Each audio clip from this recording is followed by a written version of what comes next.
त्यांचं कर्तृत्व त्यांनी लिहून ठेवलेलं आणि ते स्वतः उभे आहे.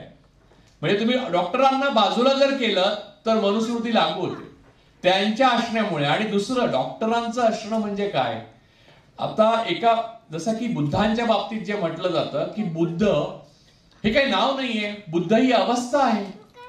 माणूस बुद्ध होण्याकरता प्रयत्न करतो आयुष्यभर, तो होतो असं नाही, सम्यक संबुद्ध होण्याकरता प्रयत्न करतो. ती अवस्था आहे, त्या अवस्थेपर्यंत. तसं डॉक्टर बाबासाहेब आंबेडकर ही अवस्था आहे. प्रत्येक आंबेडकरवादी हा म्हणजे मी आंबेडकरवादी आहे, मी अनेकदा लिहिलेलं पण आहे. प्रत्येक आंबेडकरवादी हा डॉक्टर बाबासाहेब आंबेडकरांसारखा होण्याचा प्रयत्न करतो आणि तो या मनुवाद्यांचा विरोधक आहे, तो या ब्राह्मणवादांचा शत्रू आहे आणि त्यांना ते परफेक्ट माहिती आहे.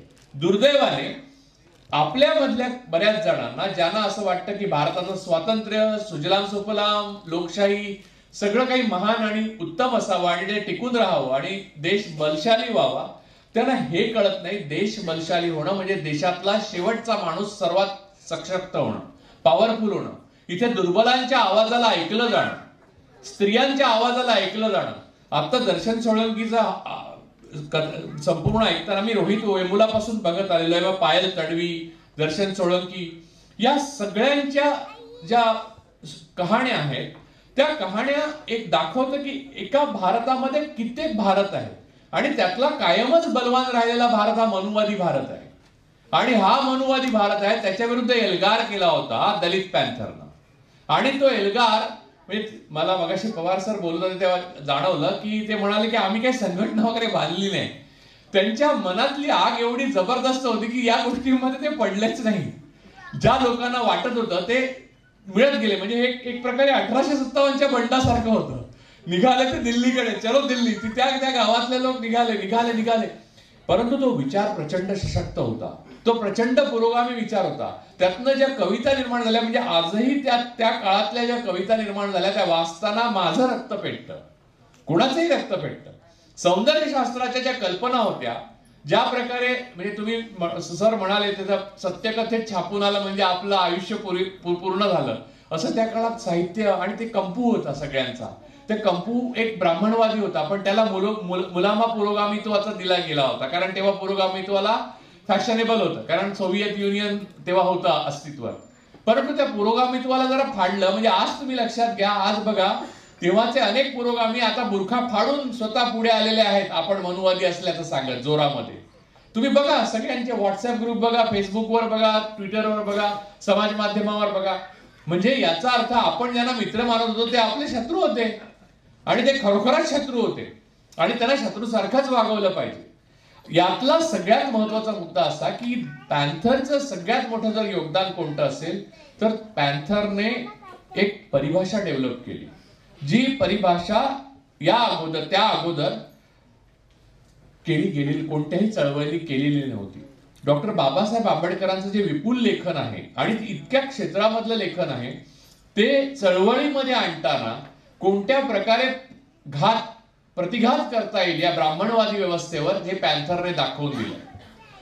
कित्येकदा असं लक्षात येतं आपल्या की पॅन्थरचा काळ हे वाचताना, त्याच्याबद्दल बोलताना, त्याच्याबद्दल विचार करताना आपण नॉस्टॅल्जिक होतो. मी काय पॅन्थर बघितली नाही, म्हणजे तो काळ बघितला नाही, मला बोलायला जायचं नाही, एवढं लहान होतो मी, बरोबर. मी काय बघितलं नाही. मी जे धुरीण त्या काळात लढत होते त्यांना भेटलो, त्यांच्याशी बोललो, त्यांना ऐकलं, त्यांनी लिहिलेलं वाचलं. ते कित्येकदा वेगळे व्हर्जन होतं, पण ते वाचलं. त्यांच्यावर हल्ले झाले ते वाचलं, नामांतराच्या आंदोलनासंदर्भातलं नंतरचं सगळं वाचलं. माझ्या असं लक्षात आलं की काय विलक्षण होतं हे, याच्या वेळेला आपण असलं पाहिजे होतं. कोणताही संवेदनशील आणि मानवतावादी मनुष्य हा कोणत्याही महान चळवळी ज्या जगाच्या इतिहासात मानवतावादी झाल्या त्या काळी नसला तरी नंतर तो त्याच्याबद्दल वाचतो तेव्हा त्याचं मन भरून येतं. हे त्याचं एक मोठी खूण आहे.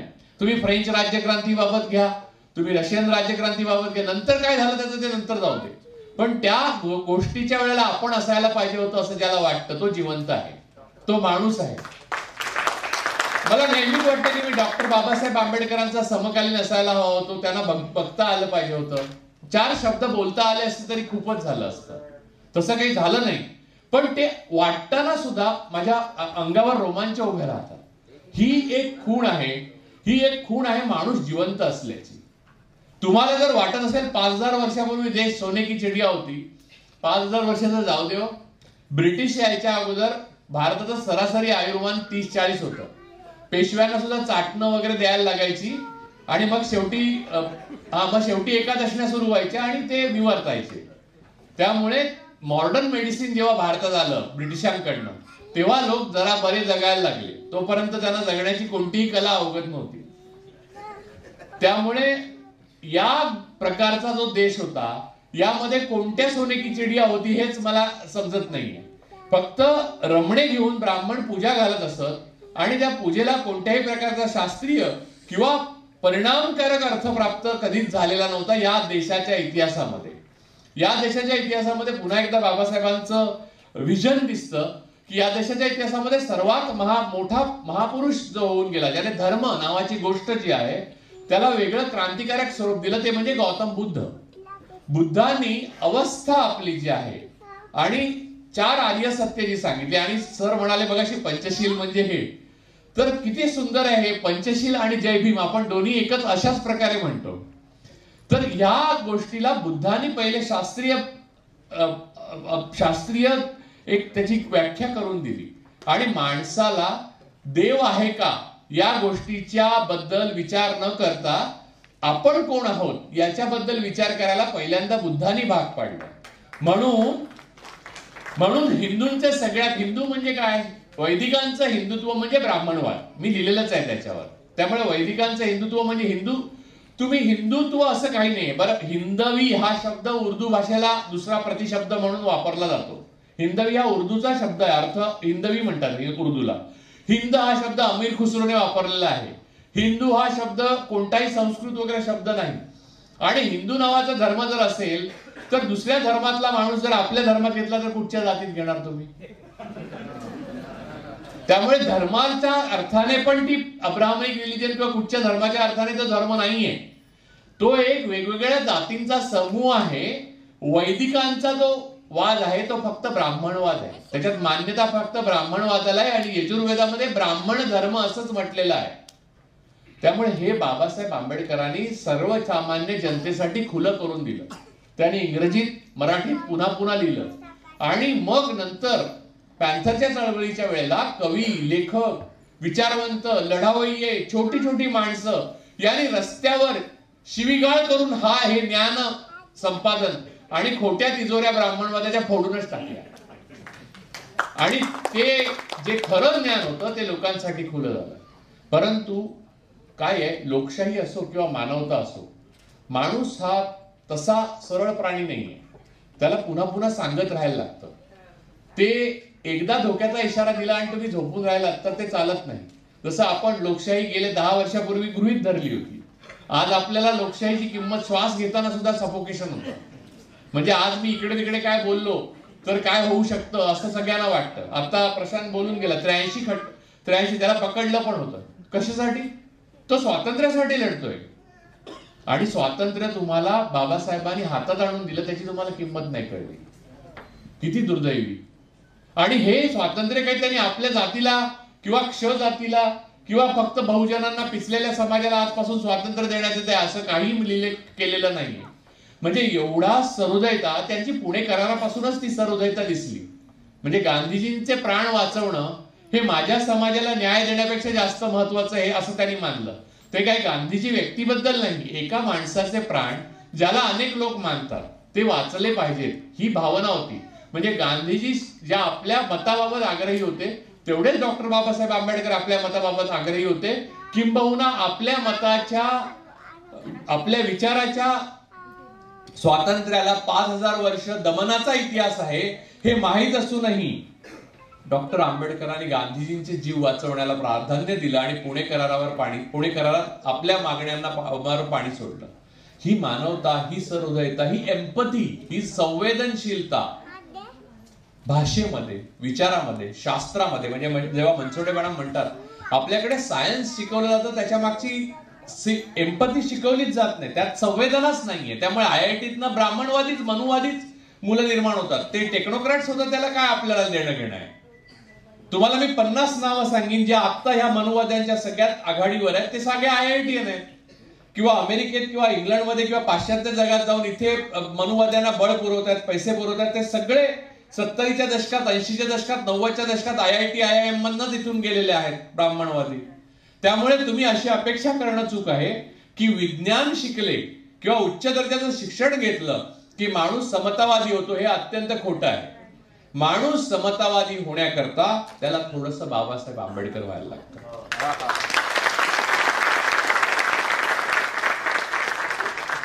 आणि डॉक्टर बाबासाहेब आंबेडकर हे इतिहासाच्या एका टप्प्यावर घडलेला चमत्कार आहे. मगाशी प्रशांत पण ते वाक्य बोलला की परत परत तुम्हाला बाबासाहेब मिळणार नाही. आणि त्यांनी एवढं पुरेसं धन ठेवलेलं आहे आपल्यासाठी की ते वापरून आपण परत स्वतंत्र होऊ शकतो.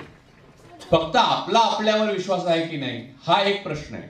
आणि दुसरं असं, मला सगळ्यात मोठा खंत अशी वाटते की आंबेडकरवादी चळवळीमध्ये पुढे पुढे होते लोक, ते आज मला सरकारमध्ये दिसतात, ते आज संघाच्या व्यासपीठावर दिसतात. आणि ते चक्क सगळेच थोर पुरुष एकत्रच होते असं बोलतात. आणि ते थोर दुसरे जे म्हणजे गोळवलकर वगैरे, जे सावरकर हे आणि आंबेडकर यांची बरोबरी करतात. म्हणजे कोणताही संवेदनशील मनुष्य असं करू धजावणार नाही. ज्याने 4 पुस्तकं जरी वाचलेली, म्हणजे एक गोळवलकरांचं आणि एक आंबेडकर डॉक्टर बाबासाहेबांचं पुस्तक वाचलं, तो सुद्धा असं करणार नाही. हा तर चळवळीच्या मुशीत घडलेली माणसं असं करतात, हे बघूनच मला धक्का बसतो. पण मनुवादाची हीच ताकद आहे. मनुवाद एकतर तुम्हाला नष्ट करतो, एलिमिनेट करतो, किंवा तुम्हाला प्रातस्मरणीय बनवतो. बाबासाहेब आंबेडकर प्रातस्मरणीय आहेत कारण त्यांच्यावर विजय मिळवणं शक्य नाही ना, मग त्यांना देव बनवले. छत्रपती शिवाजी महाराज त्यांना भवानी तलवार भवानीने दिली, म्हणजे त्यांना देव बनवले. त्यांच्यावर प्रभो शिवाजी राजा अशा कविता लिहिल्या, म्हणजे ते प्रभुव झाले. ते बहुजन समाजाचे राहिले नाही, एवढी काळजी घेतो. त्यामुळे प्रातस्मरणीय बनवून ते प्रातस्मरणीय, हेही प्रातस्मरणीय, आमचे प्रातस्मरणीय, सगळे प्रातस्मरणीय. आणि आपण सगळे एकच. किंवा जोपर्यंत मनुस्मृती तुमच्यावर लादत नाही तोपर्यंत. एकदा मनुस्मृती तुमच्यावर लादली, संविधान बाजूला केलं की तुम्हाला परत गावकुसा बाहेर. आणि ज्या बायका पुढे हिरिरीने सांगतात ह्याच गोष्टीचं समर्थन करून, त्यांना सतीच्या चितेवर. त्यामुळे या सगळ्यापासून सावध राहायला पाहिजे. आम्ही पवार सर, आता तुम्ही सगळ्या दलित पॅन्थरचे लढ्याचे रिप्रेझेंटेटिव्ह, फाउंडर मेंबर आणि शीर्षस्थ व्यक्तिमत्व म्हणून आता माझ्या समोर आहात. आम्ही सगळ्यांनी तुम्हाला खरं वंदन केलं पाहिजे आज 50व्या वर्षी दलित पॅन्थरच्या चळवळीच्या, की तुम्ही आम्हाला सांगितलं, तुम्ही आम्हाला बाबासाहेबांचा विचार अधिक सोपा करून तो रस्त्यावर कसा राबवायचा हे दाखवलं. त्याच्यासाठी तुम्ही लाठ्या काठ्या खाल्ल्या, तुम्ही दगड खाल्ले, आणि प्रतिगामी संघटनांनी तर दंगली पण घडवल्या, आणि त्याच्यात तुमचा जीव अनेकदा धोक्यात आला, तुम्ही आणि तुमचे सगळे सहकारी. या सगळ्याचा तुम्हाला काय लाभ होता? जसं की आता सरकारमध्ये असलेले आंबेडकर तथाकथित जुने आंबेडकर चळवळीतले लोक आहेत, त्यांचा व्यक्तिगत लाभ आहे. ते ज्या पद्धतीने आत्मविश्वासाने बोलतात ते पाहून माझं हृदय थरथरतं, मला सफोकेट होतं, मला श्वास पूर्ण घेता येत नाही. मी नावं अशासाठी घेणार नाही की मी माणसांवर अन्याय करू इच्छित नाही, कारण त्यांनी कधीतरी. पण आपलं व्यक्तिगत यश किंवा आपलं व्यक्तिगत धन किंवा आपला व्यक्तिगत संचय किंवा आपली व्यक्तिगत पॉवर वाढावी म्हणून तुम्ही संपूर्ण आपल्या जातीशी, आपल्या मानवतेशी, आपल्या मानवता धर्माशी, आपल्या बापाशी प्रतारणा करू शकता, तर तुम्ही कोणाचेच नसता, तुम्ही स्वतःचे पण नसता. आणि तुम्ही स्वतःशी खोटं बोलत असता, याहून मोठा गुन्हा नाही. माणसाने सगळ्यांची खोटं बोलावं, माणसाने स्वतःशी खोटं बोलू नये. तर पवार सर, मला एकच सांगायचंय की आजच्या दिवशी तुम्हाला प्रतिनिधी मानून सगळ्या पॅन्थर्सना, आता असलेले, तरुण असलेले, तुमच्या काळचे, तुमच्या बरोबर तुमच्या खांद्याला खांदा लावून लढलेले, मतभेद झाले असतील, ते मतभेद असलेले धरून मला तर सगळेच वंदनीय आहेत. या सगळ्यांना मी आज तुमच्याकडे त्यांच्याबद्दलचा जो सॅल्यूट आहे आणि त्यांच्याबद्दलचा जो जय भीम आहे तो तुमच्याकडे देतो. आणि मी सगळ्या तरुण पॅन्थर्सना एवढंच सांगतो, आणि सगळे आंबेडकरवादी किंवा आपल्या विचारांचे जेवढे लोक आहेत, मुलं मुली तरुण, सगळ्यांना एकच आवाहन करतो. प्रशांत म्हणाला तसं दिल्लीत खरोखरच करू शकतो आपण, उत्तर प्रदेशात खरं, कारण मी अर्धा वेळ दिल्लीत असतो, खरोखरच करू शकतो. आज जे मुस्लिम अल्पसंख्याकांचं दमन होत आहे ते एकेकाळच्या दलितांच्या दमनाहून वेगळं नव्हतं, पण म्हणून दलितांचं किंवा आंबेडकरवादी चळवळीत जे नंतर आले त्यांचं जे दमन कमी झालेलं आहे अशातलाही भाग नाही. पुन्हा एक दर्शन सोळंकी निर्माण होतोच, पायल तडवी निर्माण होतोच, म्हणजे रोहित वेमुला निर्माण होतोच, आणि असंख्य घोड्यावर बसला म्हणून मारला वराला अशी उत्तर प्रदेशात 8 दिवसात 2 प्रकरणं होतात. आणि महाराष्ट्रात काही फार चांगलं आहे असं नाही. सरंजामदारी वेगळ्या प्रकारची आणि महाराष्ट्रात जातीयवाद वेगळ्या प्रकारचा आहे. आणि असं आहे की जाती निर्मूलनाचा विचार जो बाबासाहेबांनी आपल्या मनात रुजवला आणि जो पॅन्थरला अभिप्रेत होता तो न करता प्रत्येक बहुजन जातीला आपल्याला ब्राह्मण बनायचंय. त्यामुळे त्या संपूर्ण पायऱ्यावर वरची जात आहे त्यातल्या त्यात ती आपण ब्राह्मणांच्या सगळ्यात जवळचे म्हणून लवकर ब्राह्मण होणार असं समजतात. जसं की मराठा समजतात की आपण आता ब्राह्मणच आहोत जवळपास, मग त्याच्यानंतर ते समजतात, मग सगळ्यांनाच वाटायला लागतं. आणि ब्राह्मण बनणं हे कोणत्याही ज्ञानाचं लक्षण नाही किंवा ज्ञानी माणसाचं लक्षण नाही. मी आधीच सांगितलं, शेवटी तुम्ही एकादशनीपर्यंत येऊ शकता, त्याच्यानंतर काही नाही, औषध वगैरे काही नाही. त्यामुळे सगळ्यात महत्वाची गोष्ट अशी की डॉक्टर बाबासाहेब आंबेडकर आणि पॅन्थर सारख्या चळवळी ह्या आपल्या मनामध्ये जिवंत राहिल्या पाहिजेत आणि ऍक्च्युअल रस्त्यावर त्या जिवंत केल्या पाहिजेत. आणि त्यासाठी आपलं आयुष्य लावणारे डॉक्टर जवी पवार सरांसारखी माणसं आजही गरजेची आहेत. व्यक्तिगत यश काय असतं ते मनी, फेम, पॉवर, रेकग्निशन हे सगळं तात्पुरतं असतं. आजचा राजा उद्या रंक होतो, आजचा रंक उद्या राजा होतो, हे सगळं होत राहतं. परंतु तुम्ही चिरकाल टिकणारी मानवी मूल्यांसाठी किती लढलात याचं उत्तर जेव्हा तुम्हाला 100 वर्षांनी तुमची पुढची पिढी, त्याच्या पुढची पिढी, त्याच्या पुढची पिढी विचारेल, तेव्हा त्या माणसांची नावं नाही घेतली जाणार की जे लोक सरकारात जाऊन बसले पटकन बाबासाहेब आंबेडकरांना विसरून. त्या लोकांची नावं घेतली जातील ज्यांनी आपल्या पाठीवर वळ झेलले. आणि पवार सर समोर आहेत आणि मला इथे सगळे माझ्या विचारांचे, लोकशाहीवर श्रद्धा असलेले, मानवतावादावर श्रद्धा असलेले आणि अत्यंत संवेदनशील माणसं आहेत. त्यांना सगळ्यांना आजच्या 50व्या, आज वेळ खूप झालेला आहे, पुढे कार्यक्रम आहे, आज 50 वर्ष पॅन्थरला झाली, म्हणून एक मानाचा, सगळ्यांनाच प्रेमाचा आणि अत्यंत उत्कट असा जय भीम. जय भीम.